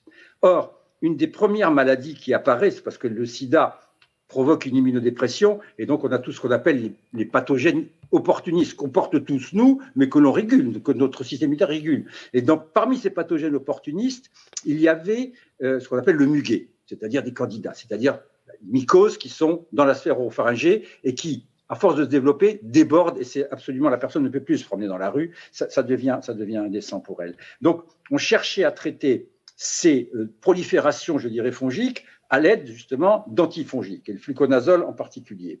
Et on s'apercevait de quoi? On s'apercevait que finalement, dès le début du traitement, nous avions une énorme amélioration et la population disparaissait à notre vue, à notre perception. Et puis quelques temps après, semaines, mois après, il y avait un phénomène d'échappement et ça repartait et l'antifongique n'avait plus aucun effet dessus. Et à ce moment-là, certains me disaient « Ah, tu vois, il a muté parce qu'on a mis la molécule. » Je dis « Non. Ça, c'est du lamarckisme. Je ne suis pas lamarckien. Il n'a pas muté parce qu'on a mis la molécule. Il était présent, on ne pouvait pas le détecter, et en éliminant les autres, on lui a fait un boulevard. Or, pour démontrer cela, alors qu'au départ, qu'est-ce qu'on faisait? On prenait un écouvillon qu'on cultivait et on regardait le génotype de ce champignon qu'on avait prélevé. J'ai dit, on va essayer de faire quelque chose. Bien sûr que ça a été très lourd, plus lourd pour le personnel soignant qui nous a aidés, et merci aux infirmières dans ces cas-là, qui ont fait en fait des rinçages buccaux, fait faire des rinçages buccaux aux patients. Et là, on a eu plusieurs et une diversité. Eh bien, nous avons pu démontrer qu'on avait jusqu'à 10 à 12 génotypes différents qui cohabitaient dans la sphère oropharyngée, que certains dominaient à un moment donné, mais que dès que le système changeait, c'est-à-dire que dès que nous perturbions avec l'antifongique, ça faisait un boulevard aux résistants et on ne pouvait plus le sortir. Donc voilà ce qu'il faut comprendre. C'est ces choses-là qu'on doit comprendre, parce que ça aussi, ça fait partie des systèmes d'écologie, des sciences de l'écologie. On est bien d'accord, sciences de l'écologie et de l'évolution, et j'insiste sur le terme de science. Merci pour ces sciences de l'écologie, parce que c'est clair, parce qu'on le comprend maintenant. Comment faire pour, j'ai envie de dire, l'accepter, s'en servir, et puis faire avec tout ça. Est-ce qu'il y a des questions en ce sens, Angèle? On arrivera Oui, alors on a une bientôt question à la fin. où on rejoint les problèmes de climatiques, puisque un internaute nous demande, on sait que la majorité de l'oxygène que nous respirons est produit par des microbes des océans. Quelles sont les solutions à la problématique climat que pourraient nous apporter les microbes? Qui pourrait répondre? Je pense que Marc-André est plus à même, là, il connaît bien mieux Marc-André. les. Oui, alors, bon, moi je suis pas un spécialiste du climat. Mhm. Ce que je sais, c'est que le climat, il est réglé par des microbes. Il faut savoir que l'effet de serre, dont on a un petit peu trop en ce moment, parce qu'on a trop de gaz à effet de serre, de toute façon, il y a toujours eu des gaz à effet de serre, et c'est leur présence qui fait que la température du globe est ce qu'elle est. Sans ces gaz à effet de serre, la température serait de l'ordre de moins 18, et on pense même qu'avec la prise en glace des océans, la réverbération de la lumière solaire ferait qu'on passerait à moins 50 degrés. Donc l'effet de serre, c'est l'exemple de la nature. C'est-à-dire c'est ni bon ni mauvais. La question, c'est la quantité. C'est ça, c'est l'équilibre, ou une sorte de déséquilibre, d'équilibre géré. Et qui fait l'effet de serre? Alors évidemment, il y a la production de CO2 quand on brûle des combustibles fossiles, mais quand même essentiellement, et c'est d'ailleurs une des causes de l'effet de serre par l'homme aussi, il y a tout un tas de microbes. Bon, vous mettez dans un sol de l'eau pour l'irriguer et des engrais azotés. Qu'est-ce qui se passe? Il y a plus d'oxygène, les microbes, ils étouffent. Et il y en a qui réussissent en utilisant à la place de l'oxygène soit le CO2 et ça donne du méthane, soit le nitrate et ça donne des protoxydes d'azote, enfin du protoxyde d'azote et d'autres oxydes d'azote, et tout ça, méthane et protoxyde d'azote, c'est de l'effet de serre. Aujourd'hui, notre agriculture, avec les engrais et l'irrigation, et alors plus encore la riziculture inondée, elle est productrice de gaz à effet de serre. Il se produit d'ailleurs la même chose, ce manque d'oxygène et la présence de microbes qui font de l'effet de serre, il se produit la même chose dans le tube digestif des bovins. Donc ça veut dire qu'il n'y a pas que le fait de brûler les combustibles fossiles qui fait de l'effet de serre. Il y a le fait d'amplifier une agriculture où il y a beaucoup de bovins, ou d'amplifier l'irrigation, ou la riziculture inondée. Ça ne veut pas dire que ce sont des mauvaises solutions. Ça veut dire que c'est des solutions qu'il faut utiliser parcimonieusement. Et on sait très bien que les bovins, selon la façon dont on les nourrit, ils ne font pas autant de gaz. Disons-le tout nettement, ils ne rotent, parce que ça ressort par la bouche, ils ne rotent pas autant. Bon, voilà. Et donc, il y a aujourd'hui des façons, effectivement, de gérer mieux les écosystèmes qui sont en fait, à mots couverts, des façons de gérer mieux les microbes qui s'y trouvent. Et il y a des formes nouvelles d'agriculture à trouver. Je ne dis pas qu'elles existent. Je ne dis pas qu'on pourra du jour au lendemain nourrir l'humanité avec une agriculture qui fait moins d'effet de serre.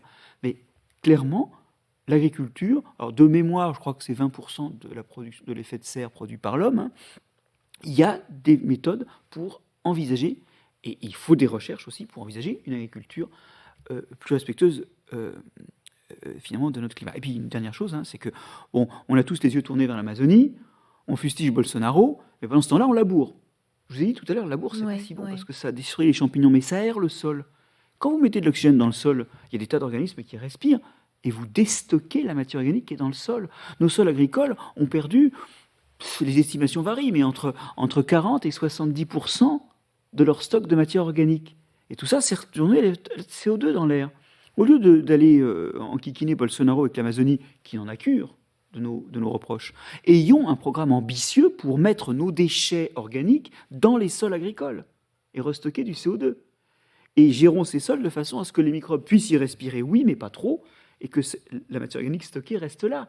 Si vous augmentez de 4 pour 1000 la matière organique dans tous les sols du globe, vous avalez ce que l'humanité produit de CO2 tous les ans. Donc, vous voyez qu'il y a... Alors, je reviens sur ce mot de belle endormie. Il y a des solutions derrière tout ça. Et il y a notamment des solutions dans un meilleur pilotage des microbes par rapport au climat, c'est sûr. Il y a des solutions, mais il faut encore qu'on accepte, il faut qu'on vous écoute et puis qu'on s'y mette, et puis qu'on y aille, parce qu'on a quand même l'impression que même en pleine crise pandémique, environnementale, écologique, climatique, sociale, économique, et j'en passe, on a quand même tendance à repartir comme avant, et c'est peut-être ce qu'on va faire, je n'en sais rien. Mais comment faire pour qu'on en prenne conscience, on réalise, on comprenne et qu'on agisse? Je sais pas si c'est à vous qu'il faut poser la question, mais je me la pose. Je pense, j'en reviens à mon observatoire de la santé. C'est ça. L'observatoire de la santé, vous avez l'homme peut-être qui est en haut de la pyramide, mais l'important, c'est ce qu'on appelle la santé des écosystèmes. Or, qu'est-ce que c'est qu'un écosystème en bonne santé? Je crois qu'aujourd'hui, on n'est pas capable, parce qu'on n'a pas les données, on n'a pas les informations. Qu'est-ce que c'est qu'un écosystème en bonne santé? C'est cela. Qu'est-ce qui circule dedans? N'oublions pas qu'en France, quand même, pendant cet épisode de Covid, il y a quand même eu un drame économique. On a tué plusieurs centaines de milliers de volailles à cause d'un virus de grippe aviaire qui les a décimés et qui a vraiment été un fléau pour les agriculteurs qui, justement, étaient dans ce périmètre d'agriculture-là. Mais imaginez que si ce virus en question était passé sur les hommes. Imaginez.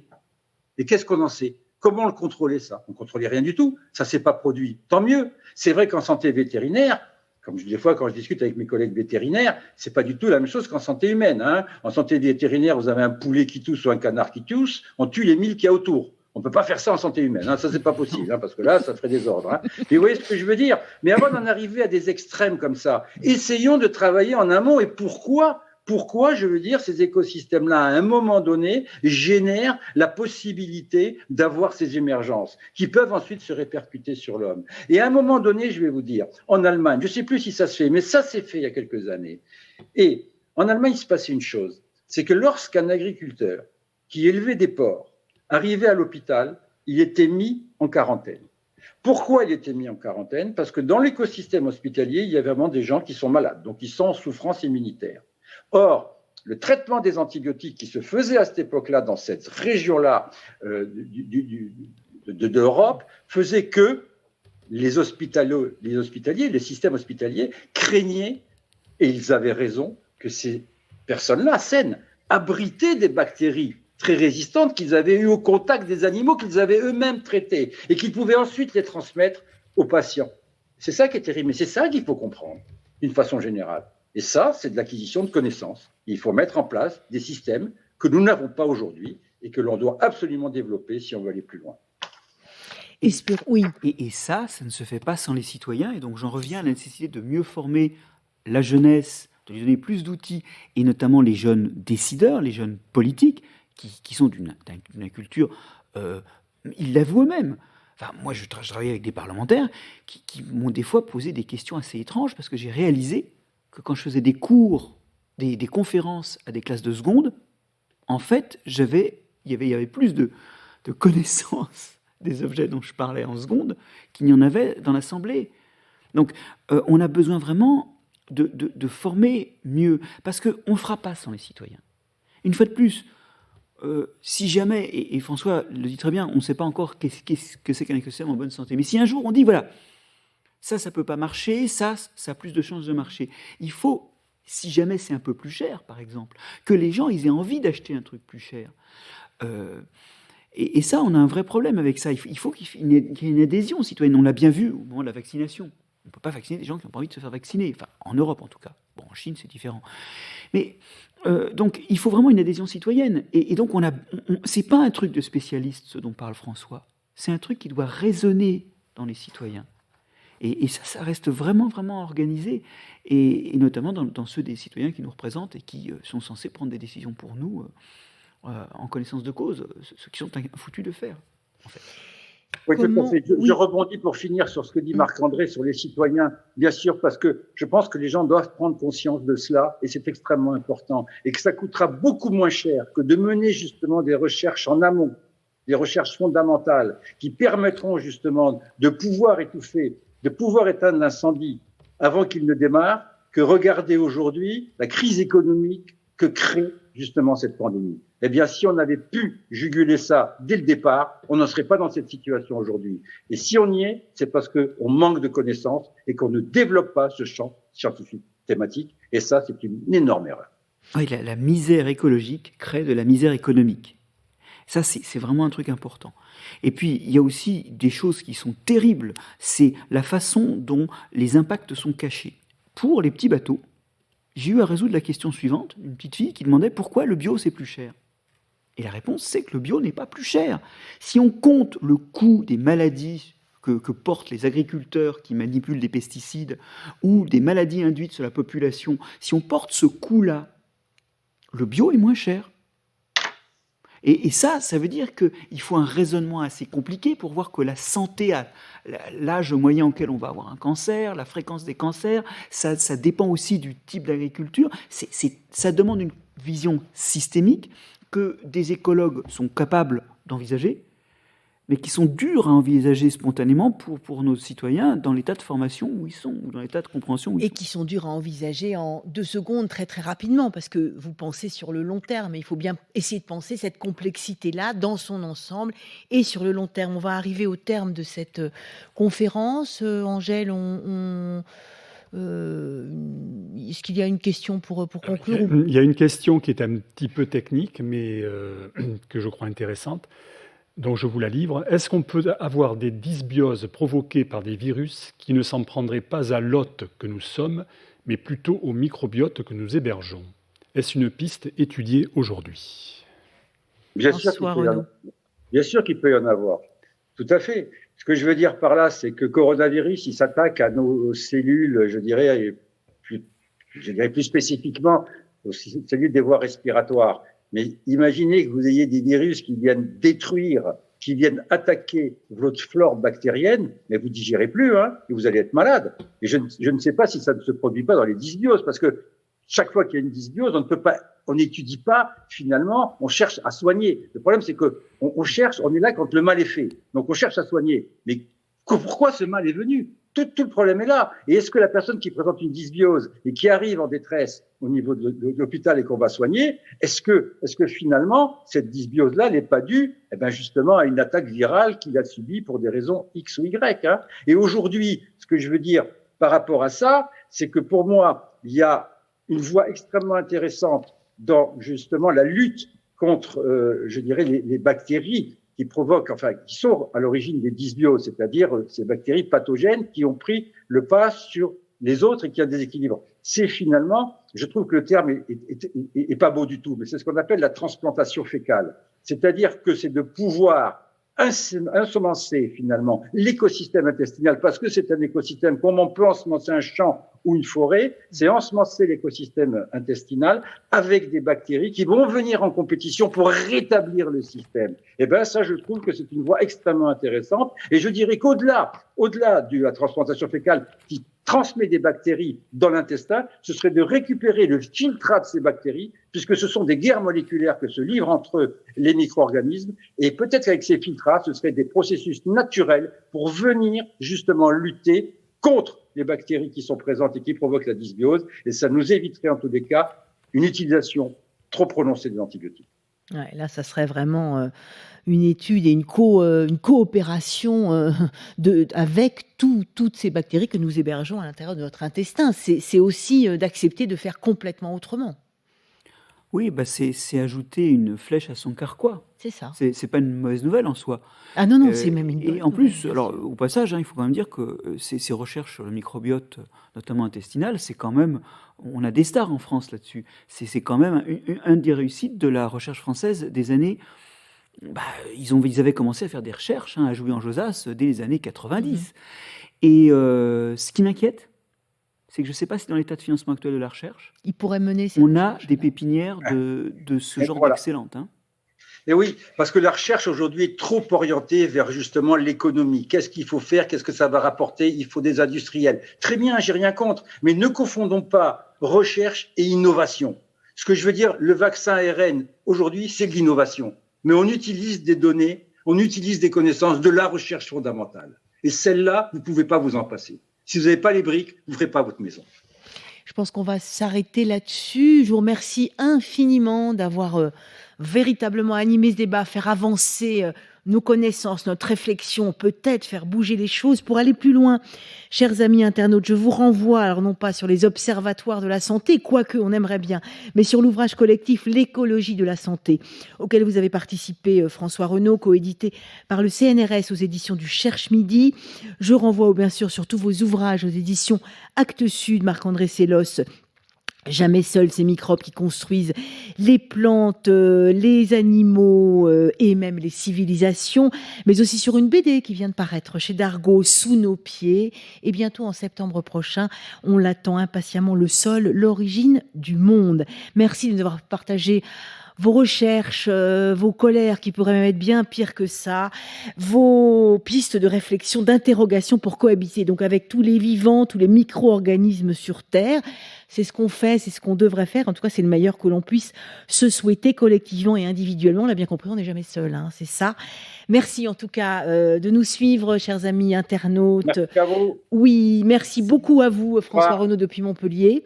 Et merci à tous nos... Je ne vais pas avoir le couvre-feu là, parce que là, je rentre. Si je suis attrapé, je vous envoie la note. Ah ben absolument, mais on vous fera une petite attestation, mon cher François Renaud, pour revenir de votre laboratoire à chez vous. Je plaisante. Bon week-end à vous, bon week-end aux internautes, bon week-end à tout le monde. Au revoir. Exactement, bon week-end et rendez-vous pour le prochain débat au cœur de la science, autour d'une immense question qu'on a commencé à aborder demain, quelle terre nourricière. Ça sera, il y a un peu de temps, le 28 mai prochain sur la chaîne YouTube de la BNF, relayé sur le site de RFI Savoie. Espérons qu'on pourra vous accueillir ici dans cet amphithéâtre, on aimerait tant. Chers amis internautes, on a le droit de rêver, de s'ouvrir à tous les possibles, en toute connaissance de cause. Donc prenez soin de vous, des autres et même des micro-organismes. Merci pour votre participation. Merci. Au revoir. Au revoir. Au revoir. Au revoir. Vous venez d'écouter un podcast de la Bibliothèque nationale de France. Retrouvez les conférences, rencontres et créations de la BNF sur toutes les plateformes de podcast ainsi que sur le site bnf.fr.